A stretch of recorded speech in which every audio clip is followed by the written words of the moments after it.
So, I am talking with Dreena Burton, who is the author of 4 amazing vegan cookbooks, the latest of which is called Let Them Eat Vegan. I'm really excited about it. I really liked the last one, which was Eat, Drink, and Be Vegan.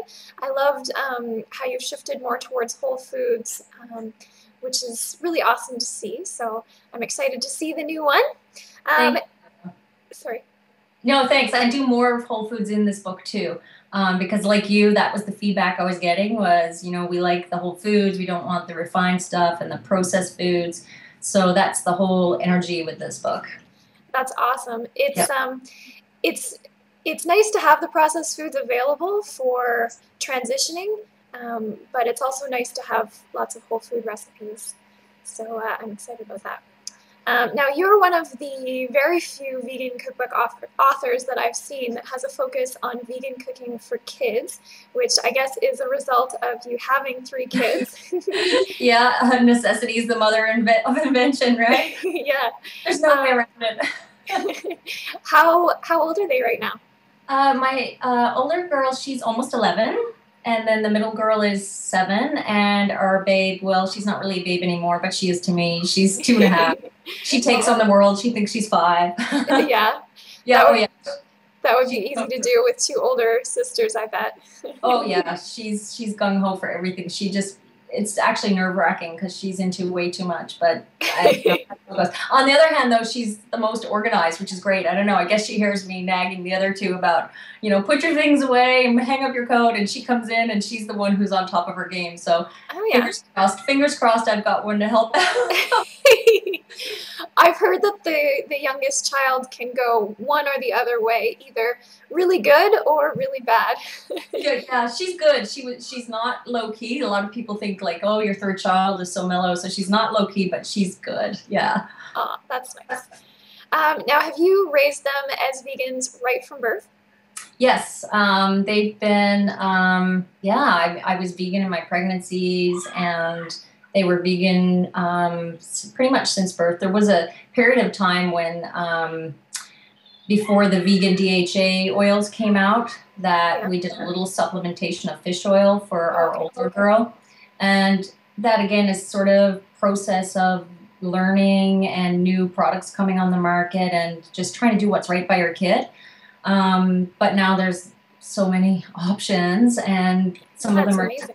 Yeah, there's lots of vegan DHAs. So there was that period of time for our eldest, but other than that, yeah, they love their beans. I can't say they all love their greens, but yeah, they really embrace it.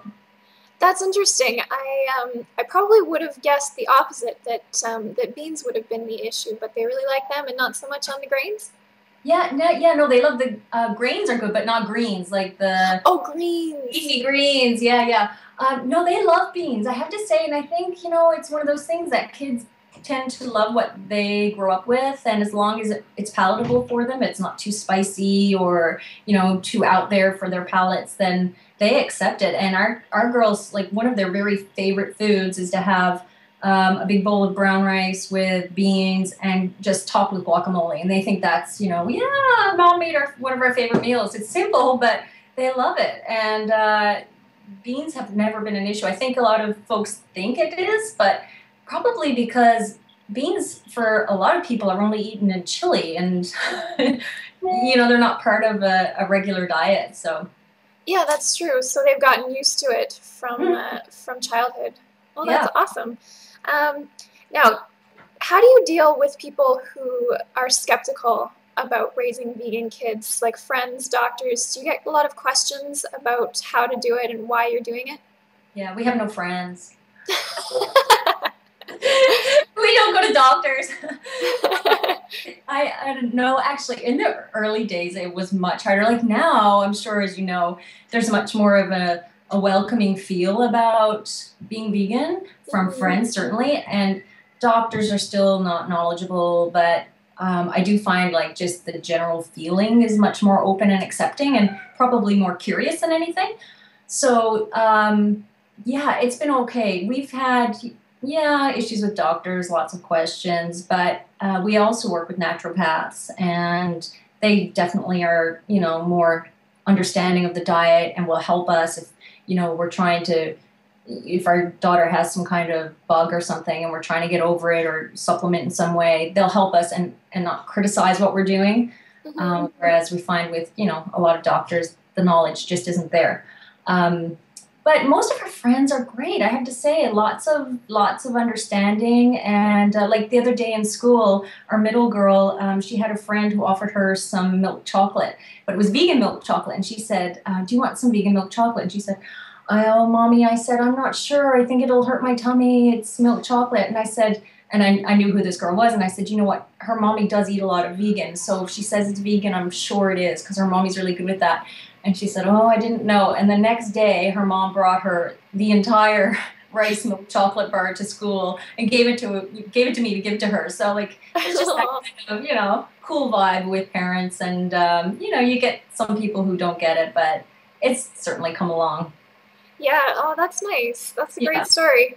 How do your kids feel in general about interacting with their friends and talking about diet? And, when they bring their lunch to school, are they shy about sharing stuff, or how do they feel about it? I think because it's been with them since birth, that it's just how they live, and they're really cool with it. They have a lot of friends who ask for tamari roasted chickpeas when they're in their lunch. That's awesome. It's totally fun. And, I'll have times when the girls will come back and say, "So-and-so really liked your muffin today. Can you bring more?" And I'm like, "Well, I can't bake for the school, but," so they do try to share and, let people know, but they really, they're so easygoing with it. And our eldest has a real strong connection with animals. So she really has that feeling of, oh, how could people eat them, even more than, and I don't know if it's her age, it could be, she's just really connected emotionally with them. So, I can't say it's been hard with the children. And I think if you have a little bit of support with family and friends, it's not difficult. Yeah, well, that's good to hear. I know a lot of listeners will be happy to hear that it is doable. What about when you're sending your kids to parties or friends' places where you don't have control over the food that they're getting? What kinds of things do you do to deal with that? Well, whenever and this has gone back to like preschool years, when the birthday invitations are flying every few weeks, and I've always contacted the mom and asked, and just sort of been very upfront and said, "Hey, we're vegan," and I always ask and offer that I can bring whatever they're having. Like usually, kids have cheese pizza or hot dogs at parties. That's just kind of the way it goes. So I'll always say, "Hey, I can pack a piece of pizza or a veggie hot dog." And then I'll always send along like a sweet. And sometimes, with recipe testing, I might have cupcakes on hand or cake or something like that. So I'll give them that, or if not, just a cookie. But the parents are usually fine, and they say, "Sure." I've had a couple of parents make vegan cupcakes for the party so that everyone could have them. And that was just, so generous, right? Like really cool. But I've always just sort of taken that upon myself to say, "I'll bring it." And then I pack it all up in lunch in like Ziploc containers and send them off with that. And it's always been good. So just a little bit of preparation. I mean, it obviously means more work because days of parties, then I'm cooking an extra hot dog or a piece of pizza or something like that. But, it's worth it. It's just that extra step. Right. So being proactive, that's a great tip. Now, are there any foods, we've talked about beans that they love and greens not so much. Are there any foods, like healthy foods, that they just totally refuse to eat?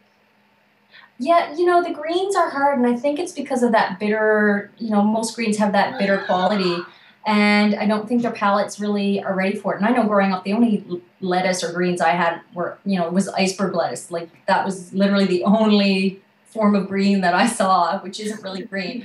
And so I just think that their palates aren't quite there. And if, a lot of people do smoothies and some kids accept those pretty well with the greens, but still sometimes kids pick up on that. Like I think we underestimate how sensitive they can pick up on those things.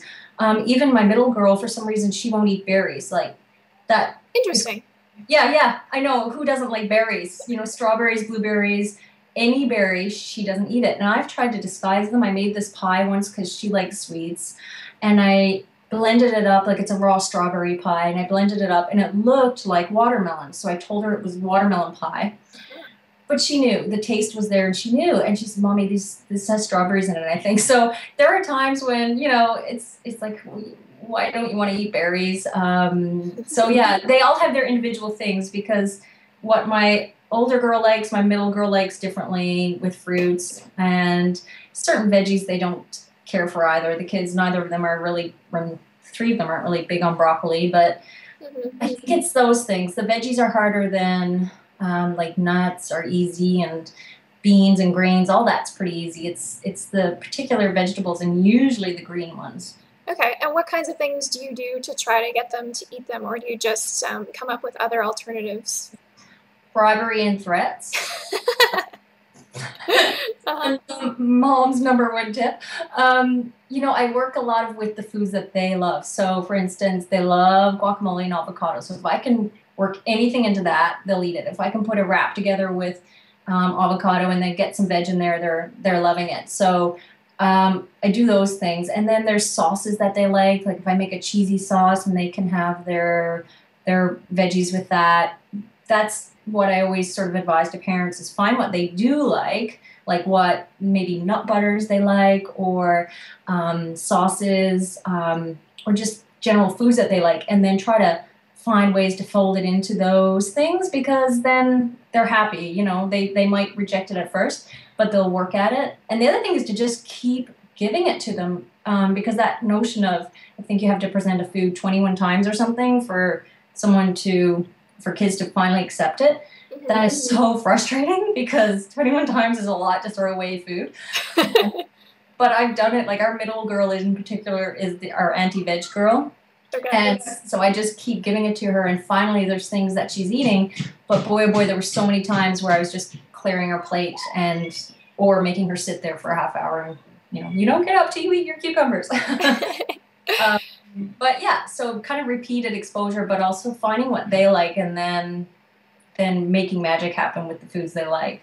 Right, that's great to pair it with foods that they already like. Great idea. Yeah. What about balanced nutrition? How concerned are you with getting variety and getting certain nutrients into your kids? You know, Heather, I don't it's funny because I don't obsess about it. I think I used to. I think in the early days I used to think about it a lot, especially when it was our first, and there wasn't as much acceptance, and you're worrying about everything you do with your child. You're weighing your child every month. Like, it's not even every month, every week. It's just that sort of being really obsessive about everything. But we've been doing this, you know, living this way for so long. And I think if you're eating the range of whole foods, if you're eating the range, you don't have to focus on sort of the minutia of your nutrients as much, because you're getting a good range. So I make sure that every day they're getting beans at a meal, for instance, and they're getting some whole grains, and they're getting some veg and nut butters. Like, I just try to find ways to get it in. Like, they had whole grain waffles for breakfast, so I slather nut butter on it. It just makes sure that they get that protein, and then some fruit on the side. And so they're just getting it in general. And yeah, I think if people have concerns, then that's where your naturopath comes into play. And also, I do often recommend that they have the resources like Becoming Vegan, or The Complete Idiot's Guide to Plant-Based Nutrition, just so that they can open the book and say, okay, I want to make sure I'm covering off calcium, or I'm covering off iron. And they can see that the foods that they're eating regularly, that's in there.